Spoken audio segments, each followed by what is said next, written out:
अस्सलाम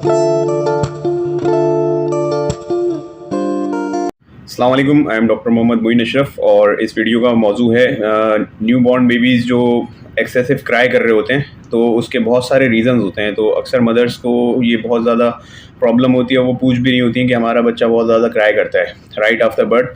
बच्चों में most common reason of cry तो ये होता है कि हंगर क्राई करते हैं बच्चे, यानी कि उनका मैदा इतना बड़ा नहीं होता कि वो फूड ज़्यादा स्टोर कर सके, तो उनको बार बार भूख लगती है हर आधे 1 घंटे के बाद या 2-2 घंटे के बाद। बच्चे वैरायटी होती है लेकिन वो रोते हैं, तो वो होती है हंगर क्राई। फीड लेते ही वो चुप हो जाते हैं और आराम से सो जाते हैं। लेकिन उसके अलावा बहुत से बच्चे बगैर किसी रीज़न के एक्सेसिवली क्राई कर रहे होते हैं। तब आता है ये इशू कि ये बच्चा एक्सेसिवली क्यों क्राई कर रहा है। बच्चों के अंदर ये टेंडेंसी होती है कि वो एक्सेसिव गैसेस प्रोड्यूस कर रहे होते हैं जो कि उनके पेट में होती हैं, लेकिन वो उसको पास आउट नहीं कर पा रहे होते, तो इसकी वजह से वो क्राई करते हैं और पेट सख्त करके रो रहे होते हैं। तो इस तरह के बेबीज़ को कोलिकी बेबीज़ कहा जाता है, जो कि कोलिक इश्यूज़ की वजह से वो एक्सेसिवली क्राई कर रहे होते हैं। तो उसमें बहुत सारे हम लोग मेजर्स फॉलो कर सकते हैं जिसके ज़रिए आप बच्चों को रिलीफ दे सकते हैं। First of all colic drops का इस्तेमाल जो है बच्चों में के डाइजेशन में कोलिक ड्रॉप्स का इस्तेमाल जो है मिल्क के डाइजेशन में हेल्प करता है और बच्चों को गैस पास करने में भी आसानी प्रोवाइड करता है। डाइजेशन में उसका बहुत बड़ा रोल है। मिल्क को लैक्टोज जो कंटेंट होता है मिल्क का, उसको बहुत आसानी से डाइजेस्ट करता है, स्पेशली वो बेबीज़ जो कि टॉप फीड पर हों, तो उनके लिए ये ड्रॉप्स बड़े फ़ायदेमंद होते हैं। उसके अलावा जो है आप कुछ मेजर्स ये भी फॉलो कर सकते हैं कि आप बच्चों की साइकिलिंग वाली एक्सरसाइज करवा सकती हैं। आप बच्चे को सीधा लिटाएं बेड पे जब उसने फ़ीड किया हो, और उसके फ़ीड करवाने के आधे घंटे या 40 मिनट के बाद फ़ौरन नहीं करवाना। बच्चे ने डकार ले ली, आपने फीडिंग पोजीशन सही रखी है, बच्चे का सर ऊंचा रखा हुआ है, फ़ीड करवाने के बाद आपने उसको 15-20 मिनट ऐसे रखा, उसने डकार ले ली। आधे घंटे 40 मिनट के बाद आप दिन में 1 से 2 बार साइकिलिंग वाली एक्सरसाइज करवा सकते हैं बेबीज़ को, स्पेशली तब जब आप उसको ऑयल मसाज कर रहे हो।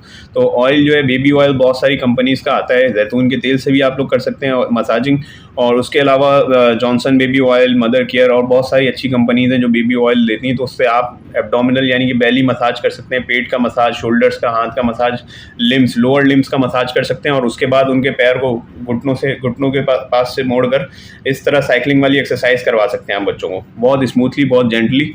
और इस एक्सरसाइज से ये होता है कि बच्चे गैस ईजिली पास कर देते हैं, और उनके क्योंकि मसल्स, एब्डोमिनल मसल्स और जो डाइजेस्टिव ट्रैक इन्वॉल्व होता है, स्मूथ मसल्स उनके इतने वेल डेवलप नहीं होते, तो उनको गैस पास करने में इशूज़ हो रही होती हैं। तो इस तरह आप इजीली उनको कंफर्ट प्रोवाइड कर सकते हैं। उसके अलावा बच्चों के रोने का जो दूसरा एक मेजर रीज़न है वो ये रैशेज़, वेट पैम्पर्स। बच्चे बहुत सारे जो मदर्स होती हैं वो पैम्पर बहुत देर तक उनको पहना कर रखती हैं, तो उसकी वजह से वो वेट रहने की वजह से वहाँ पर रैशेज़ डेवलप हो रहे होते हैं उस स्किन पे। तो आपने उस जगह का अच्छे से इंस्पेक्शन करनी, मुआयना करना है, जहाँ पर भी रेड रैशेज़ लग रहे हो तो आपने एक हैबिट बना लेनी है कि पैम्पर चेंज करते हुए आप सूडो क्रीम लगा दिया करें। पहले उस जगह को अच्छे से बेबी वाइप से साफ़ करें, उसके बाद सूडो क्रीम अप्लाई करें। सूडो क्रीम के अंदर होता है जिंक ऑक्साइड का फॉर्मूला, तो ये जिंक ऑक्साइड जो स्किन के लिए बहुत हेल्पफुल होती है। तो आप जिंक ऑक्साइड यानी कि सूडो क्रीम का जो है आप उसको दिन में 3 से 4 दफ़ा उस नेपी एरिया पे आप उसका वो कर सकते हैं, मसाज कर सकते हैं और उसको अप्लाई कर सकते हैं। तो ये बहुत हेल्पफुल साबित होता है। तीसरा जो इशू है, बच्चे बहुत ज़्यादा रो रहे होते हैं, वो होता है एक्सेसिव वार्म या एक्सेसिव कोल्ड। अब बहुत से मदर्स जो हैं बच्चों को एक्स्ट्रा ऑर्डिनरी रैप कर देती हैं, यानी कि 3-4 लेयर्स में उनको रैप किया होता है। 2 लेयर्स तो कपड़ों की फॉर्म में हो जाती है कि आपने इनर पहनाया, उसके ऊपर आपने बच्चे को अपर पहना दिया, टी शर्ट वगैरह पहनाई, उसके बाद आपने एक उसको क्लोथ से रैप किया, उसके बाद दूसरे क्लोथ से भी रैप कर देते हैं। तो according to your situation, according to the weather conditions, आपने इस चीज़ को स्मार्टली डील करना होता है कि आप रैप कितना करें, कितना आपने बच्चों को कवर करना है और कितना आपने उनको ओपन रखना है। इस चीज़ में हेल्प करने के लिए आप उन लोगों से मदद हासिल कर सकते हैं जो आपकी तरफ रह रहे हैं और वहाँ पर उनको एक्सपीरियंस है बच्चों को पालने का, तो वो आपको बताएंगे कि आपने बच्चों को कितना रैप करना है, कितना नहीं करना। सर्दी वाले मौसम में कुछ बच्चों को ठंड लग रही होती है और उनको कम रैप किया गया होता है या कम ठंडे लिबास पहनाए गए होते हैं। जो सर्दियों के लिए जो स्पेसिफिक ड्रेस होते हैं वो ना पहनाने की वजह से बच्चा ठंड लगने से भी रोता है, बच्चा गर्मी से भी रोता है, बच्चा हवा कमी से भी रोता है कि वेंटिलेशन कमरे में अच्छी नहीं है और बच्चे को जो है सांस लेने में मुश्किल हो रही है, गर्मी लग रही है, घुटन हो रही है, तो उसमें भी बच्चा रोएगा। और इस चीज़ का भी ख्याल करना है कि आपने एक्सेसिव जो है फ़ैन चला के बच्चे को डायरेक्ट फ़ैन के रुख पे नहीं रखना है, वरना वो जो हवा होती है डायरेक्ट लगती है, उससे भी बच्चे को नुकसान होता है। तो इन टॉपिक्स पे जो है ना स्मार्टनेस का बहुत बड़ा रोल है और आप उन लोगों से हेल्प हासिल कर सकते हैं जो वहाँ पर रहते हैं और इस चीज़ में उनको अच्छा खासा एक्सपीरियंस हासिल है। एक चीज़ और जो हम ऐसे इश्यूज़ में करवा सकते हैं वो है प्रोनिंग। बच्चों को प्रोन करते हैं। प्रोन का मतलब आप उसको उल्टा करके बच्चे को लिटाएंगे और उसका तरीका आपको वीडियो पे दिख रहा होगा।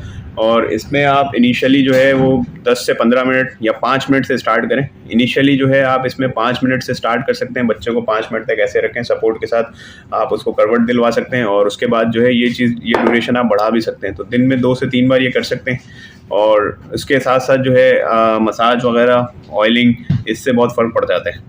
तो प्रोनिंग वाला जो है आप दिन में 2 से 3 मिनट इनिशियली स्टार्ट करें। न्यू बॉर्न बेबीज़ को हम लोग कम से कम 2 से 3 हफ्ते के बाद प्रोनिंग की एडवाइस करते हैं। तो 2-3 हफ्ते के बाद आप प्रोनिंग करवा सकते हैं। दिन में 2-3 बार करवाएं जब बच्चा जाग रहा हो, सोते हुए नहीं करवानी है। जब बच्चा बिल्कुल जाग रहा हो, फीड किए हुए आधा घंटा 40 मिनट हो चुका हो, फिर आप प्रोनिंग करवा सकते हैं। तो it also helps in excessive cry issues. होती है सर्दियों में बहुत से बच्चों की जो है नज़ला जुकाम और एलर्जी की कंप्लेंट्स रहती हैं, तो उसमें उनकी नाक बंद हो रही होती है। उसके लिए आप क्या कर सकते हैं, घर पे स्टीमर मशीन से स्टीम दिलवा सकते हैं और north line nasal drops use कर सकते हैं। फीड करवाने से 15-20 मिनट पहले आप इस तरह डालेंगे, एक नाक में एक कतरा डालें, 5 मिनट बाद दूसरी नाक में डालें और 10-15 मिनट उसको छोड़ दें। अगर आप छोड़ेंगे नहीं, डायरेक्ट नाक में ड्रॉप डालने के 2 मिनट के बाद फीड कराएंगे तो उसका कोई फ़ायदा नहीं होगा। बच्चा एक ज़ोर से सांस लेगा और एक्सप्रेस आउट कर देगा वो। तो उन ड्रॉप्स का फ़ायदा तब होता है जब आप उनको नाक में ड्रॉप डालने के बाद बच्चे को लिटाकर छोड़ दें, तो वो थोड़ी देर तक वो अंदर जाते हैं। नॉर्थ लाइन का होता है, नमक का जो सॉल्यूशन होता है, उसकी वजह से नाक खुलती है और वो ड्रॉप फिर फ़ायदा देता है। उसके बाद फिर बच्चों को नेज़ल जो ब्लॉकेज हो रही होती है उससे आसानी मिलती है। लेकिन इन सब चीज़ों के बावजूद अगर बच्चा आपका बहुत ज़्यादा इरिटेबल है और बहुत ज़्यादा एक्सेसिवली क्राई कर रहा है, जो कि पहले नहीं करता था, तो फिर आप ऐसे मौक़ों पे फिर चेकअप करवाना होता है। तो फिर बच्चों का प्रॉपर चेकअप करवाना पड़ता है। ठीक है।